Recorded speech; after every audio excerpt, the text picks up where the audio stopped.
السلام علیکم ورحمۃ اللہ وبرکاتہ۔ بسم اللہ الرحمن الرحیم۔ اللہم لک الحمد یا اللہ والصلاة والسلام علیکہ یا رسول اللہ صلی اللہ تعالی علیہ وسلم۔ ناظرین محترم، ہم نماز ادا کرتے جب مسجد میں جاتے ہیں، امام صاحب کے پیچھے نماز پڑھ رہے ہیں، کبھی کوئی ایسا معاملہ پیش آ گیا اور سجدے سہو کی نوبت آ گئی۔ اب امام نے سجدے سہو کیا تو اب ایسی صورت میں دائیں طرف سلام پھیر کر اب پھر اس کے بعد وہ سجدے میں جائیں گے۔ مقتدی ہے پیچھے نماز پڑھنے والے، اب اس نے سلام نہیں پھیرا اور امام نے جب سجدہ کیا یعنی سجدے سہو تو وہ بغیر سلام پھیرے سجدے سہو میں چلا جائے تو کیا اس طریقے سے کرنا اس کا درست ہے یا نہیں؟ آئیے آج اسی کو سماعت کریں اور اپنی معلومات میں اضافہ کریں۔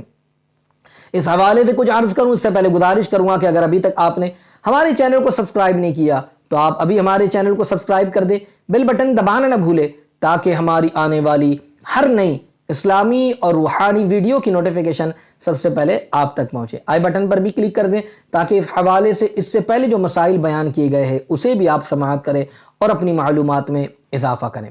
تو ناظرین محترم، اگر مقتدی جو امام کے پیچھے پیچھے نماز پڑھ رہا ہے اور امام کو سہو ہو گیا، اب امام نے سجدہ کیا یعنی سجدے سہو کیا، اب سجدے سہو کرنے کا جو طریقہ ہے، التحیات پڑھنے کے بعد دائیں طرف سلام پھیرا جاتا ہے، پھر اس کے بعد جو ہے امام سجدے میں جاتا ہے۔ مقتدی تو اس کو بھی جانا ہے، مگر امام صاحب نے سجدے سہو کیا، ایک طرف سلام پھیرا اور پھر اللہ اکبر کہتے ہوئے سجدے میں گیا۔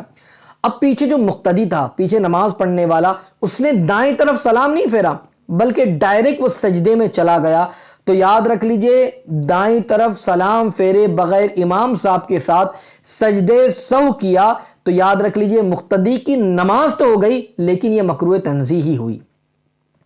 حضور صدر شریعہ علیہ رحمہ بار شریعت میں اس حوالے سے تحریر فرماتے، بغیر سلام پھیرے سجدہ کر لیا تو یہ کافی ہے، مگر ایسا کرنا یہ مکروہ تنزیہی ہے۔